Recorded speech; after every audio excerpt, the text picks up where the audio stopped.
As I was flying,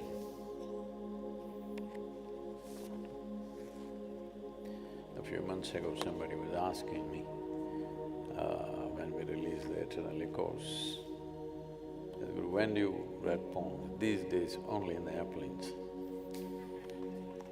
Because once I'm on land, it's a ceaseless activity. This is called time.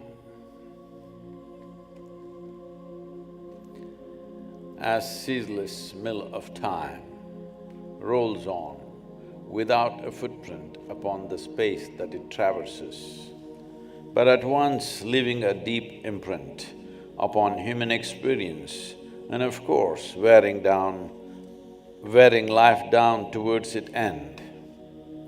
As the ceaseless mill of time rolls on without a footprint upon the space that it traverses, but at once leaving deep imprint upon human experience and of course wearing life down towards its end. In wearing the cloak of body, loose and in ease, shall you leave…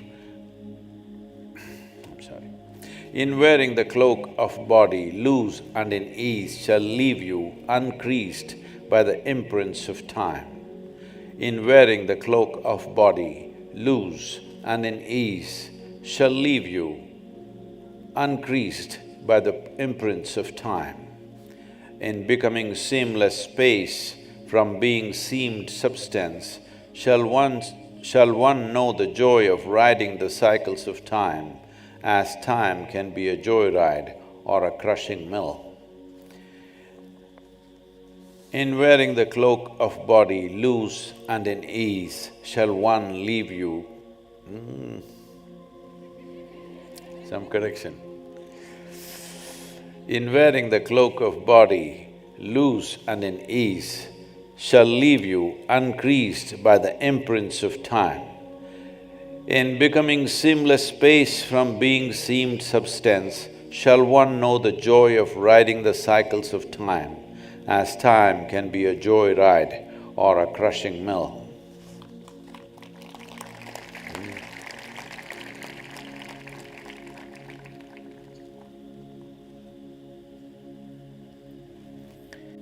The governments of the state and the country in India are doing their best to see that, because it's a tradition, in the last part of the new year, people should do really silly things. It's a culture evolved over the last 25, 30 years, maybe before that it was not so. So, the government is stopping… don't think they're trying to prevent the spread of Mr. Omicron. They're trying to see that you don't do something stupid. Anyway, if I say something silly, that's because I'm jet-lagged, okay? Well, I think it's a good time to observe ourselves and see as a life, not as a person, that also is important, but as a life, how organized is this life? Because organization is not something that you have to teach to any organism. This is an organism. When you put so many organisms together, then you need some organization. Otherwise, this need not be thought organization, this is super organized. And this organization did not happen overnight. This organization happened over a few million or billion years. So, it is a fantastic organization, this organism. I'm calling this organism as an organization because over 90% of your body is just of other organisms. Only about 10 to 11% is the genetic material from your parentage. Over 90% is just other organisms. But There is a cohesion, it is going on, a whole lot of people. If there is no tragic situations, they are managing to live a full life with all this. So the earth itself is a tremendous organism, a living organism. Because there is a misunderstanding in the world that an organism means an individual life. A group of organisms means it needs to be something else. Either it's a pack or a pride or a flock, something. No, that's our way of seeing things. That is the way of the human intellect which dissects everything. That is the way of, unfortunately, the modern systems of education which has keyhole vision of everything, sees everything separately. I think we have paid enough price for it. In the coming years, we may pay a much bigger price for it if we do not realize this and correct this perception and correct this narrative in our own minds and in our actions and the way we run the world. That is, we don't understand that the planet, the earth, is a living organism by itself. It lives. This silly idea that if you dig here, it is phosphorus, iron, copper, magnesium and nitrogen and whatever. No, because it's living, you're living. Now you're right now sitting on the open ground. You need to understand and feel this. You cannot really understand because it's too complex a process. The greatest organization is right there beneath you, where you're sitting. Because trillions and trillions of organisms have managed to function cohesively. That is organization. If 100 people come together, they have so many problems. But this is real organization where there is a whole plethora of activity happening. Life is not happening because of a few chemicals put together. If you make a chemical soup, that will not become life. But chemistry is involved. Well, just beneath the soil upon which you're sitting right now is an exchange happening, more complex than any stock exchange on the planet, believe me. Trillions and trillions of organisms are gathering various nutrients and minerals and micronutrients and coming in search of roots of plants and grasses and variety of trees and whatever, vegetation. And there trading is happening. They don't simply give away. They ask for carbon sugars. As the plant captures the carbon from the atmosphere and converts into sugar and pumps it into the soil, the plant is also negotiating. All these microorganisms are negotiating continuously as to who gets more, who gets what. And this transaction is going on in a super sophisticated way, the way human beings cannot even imagine. So this is an organism of trillions and trillions of organisms as we are. This idea of individualism has brought such havoc to the world, has caused so much pain to human beings. As I was saying, the biggest pain for human beings in the last 1 or 2 years, 2020 and 2021, is they are not able to be alone.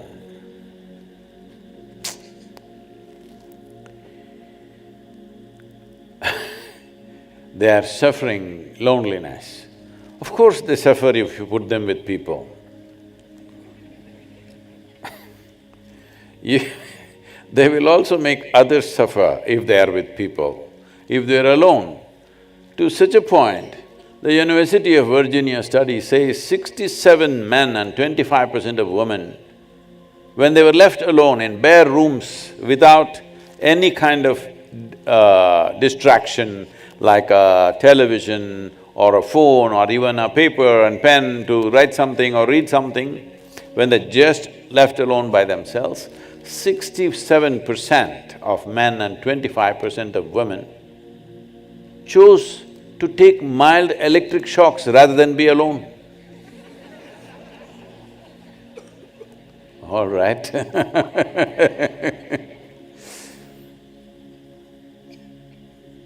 A human being who cannot simply sit here, still and wonderful, is not yet human,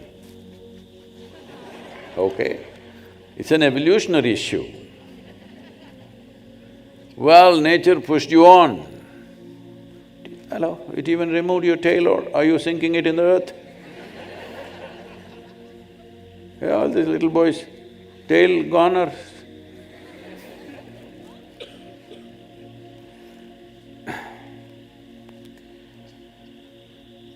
So nature took away your tail and enlarged your brain and enhanced your cerebral activity. The trust that you will do something fantastic, but now can't keep quiet. So, the new year, another year, previous year, next year means nothing.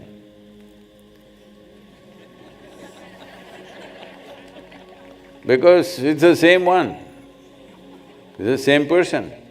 And of course, people are making up, some are writing, some are just thinking up, because if you write down, you'll have to look at it and remember again.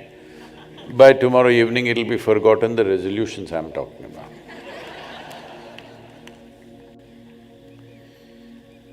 So, in the last 40 years of activity, I've seen wonderful human beings. I'm not talking about somebody who's not sincere and straight about things. People, very committed, sincere human beings, intelligent human beings. Their resolve towards creating something is such that they will take 5 steps, somebody will take 5 steps. If the 6th step doesn't look very nice, they'll turn back and go. They don't understand they can't roll back time. Time is one thing that you cannot roll back. One thing that you cannot fix is yesterday. There is no way to fix that. Well, you could change directions because of certain things may not be conducive for certain action, but there's no rollback on life. Once you've taken a step, once you've taken a breath, you cannot take the same breath again, you cannot do the same heartbeat again, you cannot live the same moment once again. What's over is over. And it's hurtling forth without your permission. Time is one thing that is not ever seeking anybody's permission, rolling on. Fortunately for all of us at the same time, the same speed rather. Unfortunately, I have been requesting for at least 28 to 30 hours per day for a long time. No response. Same 24 hours. Many people don't know how to live their 24 hours, they're struggling and giving electric shocks to themselves.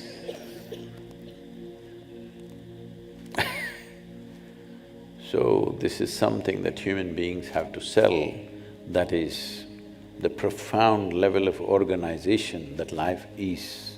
It has come to this after millions of years of evolution. If you cannot appreciate it because you have not even paid attention to it. Like I've been all over the world in the last 2 months, talking to various leaders and many people, one common question I'm getting again and again is, Sadhguru, Where do you get all this knowledge? Did you study environmental science? I said environment. The word environment is a crime. Because instead of seeing that you are just one more part of the larger nature, you think you are separate from the environment. This itself is a crime. Once you have such a thought process, once you have such a perception that you are above nature or beyond nature, then naturally what is happening is happening. What you see today in the form of degradation of soils, water sources, everything that matters for life, everything that sustains our life, is just a consequence of what's happening in the human mind. We have not understood, we are a consequence of all the other life that's happening here. They are not a consequence of our life. But right now we think that we are the masters of all that because there is we and then there is the environment. There is no environment. There is living nature and it's a fortune that we are also a part of it. It's a great fortune that we are also a part of it, and that's all there is. So, Sadhguru, the year is coming to a close. What should I plan for my next year? I would like you to think, see, there is a great advantage in what I'm going to say now. You'll live very long. That is, I would like you to consider 24 hours as 1 year. Hello? In great celebration, you go to sleep today, every day, because you treat every day as a year. It's a cycle of time. I'm sure probably, I don't know, ants or earthworms or some other, maybe even the corona guy. No, I think corona was a woman. Omicron sounds like a man.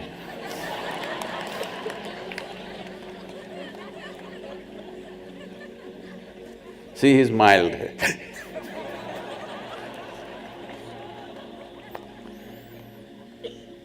So, whatever this virus, probably it's counting 24 hours as a year. Many other life forms may be experiencing life like this. Like people say for a dog's 1 year is 10 years for a human being, or 10 years for a human being is 1 year for a dog, whatever calculations we have. So, I would like you to count every day as 1 year. Big celebration.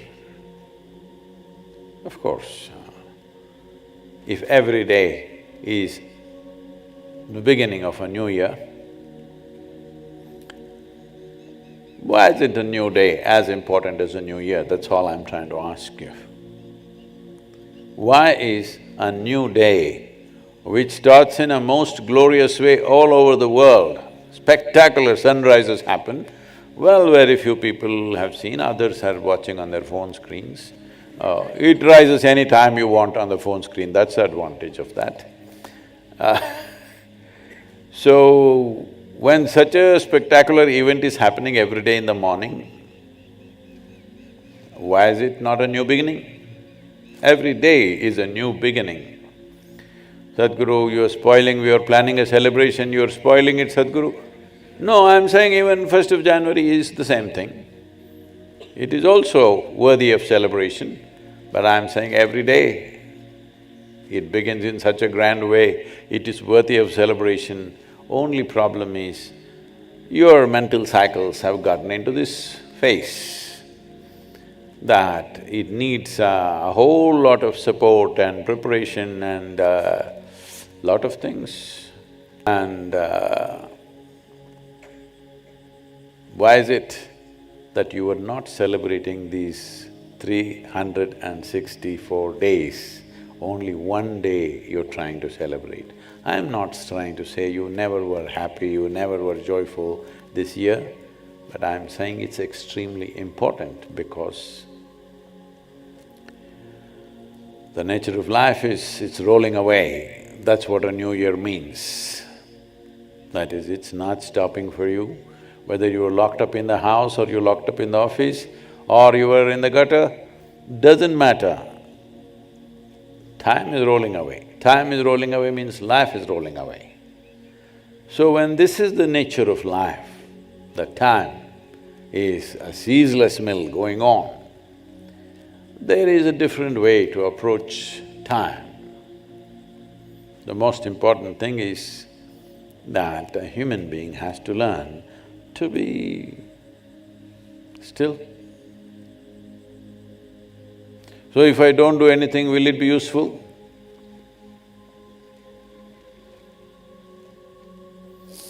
You need to really examine this whole year. Have you been busy or have you been preoccupied? You think if your RPM in the head increases, you're busy? No, you're not busy, you become inefficient. To generate one sensible thought, you are generating 10,000 thoughts, that is inefficiency. One thought that you need to act, that's all you need. Why do you need 10,000 thoughts to arrive at that, if at all, if you ever arrive at that? So this inefficiency, do not call it busy, this is just preoccupation. This preoccupation has become a global phenomenon now because people do not know how to sit, how to breathe, how to hold themselves up. Because nowhere in the education system, it is there, they told you if you eat protein, vitamin, this, you will be fine, everything will be okay. You will survive, of course. But if you want to realize the potential of what it means to be human, if you want to unfold your humanity, if you want to unfold your genius, you need a space where the outside doesn't really enter. You need a space within you where just this is there. The world is around you. Actually, the world is only around you. It is not inside of you. But for most human beings, it is inside. They close their eyes, it'll drive them crazy from inside. So this is because nothing has been done, no work has been done on such a phenomena of a machine. The most sophisticated technology on the planet is this one, nothing has been done even to find the levers or can't even say a keyboard anymore, touch screen. What does what? Somehow. So in trying to fix the world for our comfort, we are coming to a point where we are destroying the very source of our existence. It is far more dire than people think it is right now. The narrative in the world has been very, I don't want to go into this because I need the whole world with me for 2022.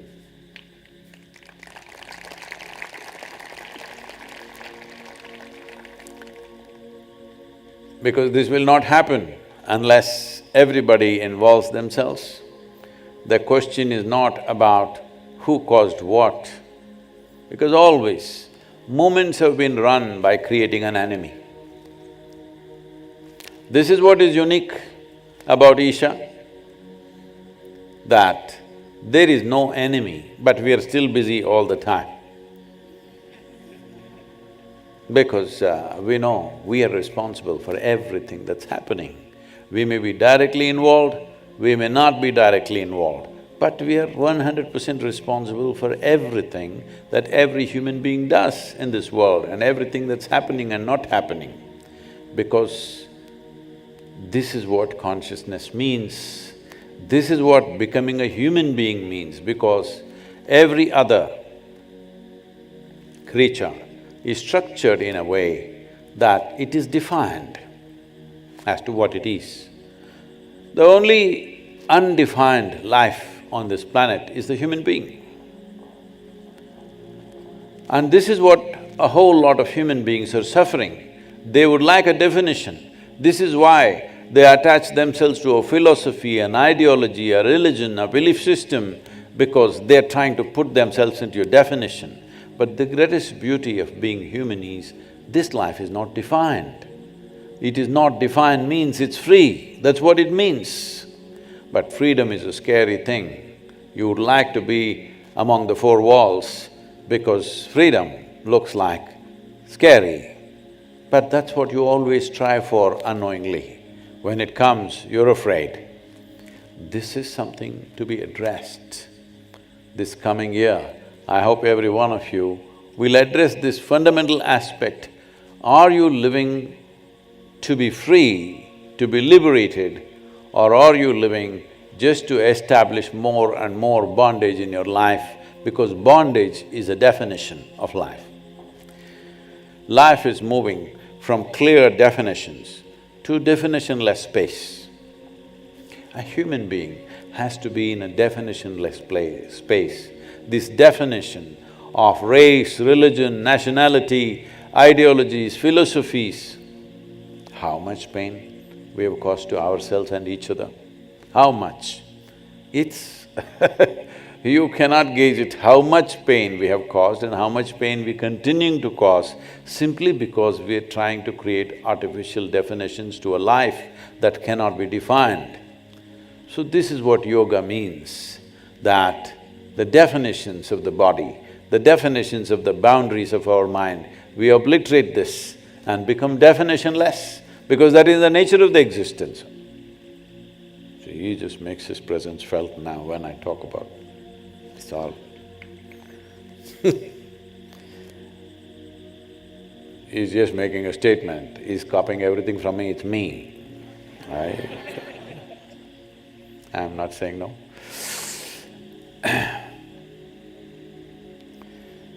So, if we do not raise human consciousness, if human beings do not learn at least to spend a few minutes of their day in some sense of undefined space within themselves, not as a person, which is a definition, not as a man or a woman, which is a definition, not as a Hindu or a Muslim or a Christian, which is a definition, not as white, black, blue, yellow, whatever other nonsense you are.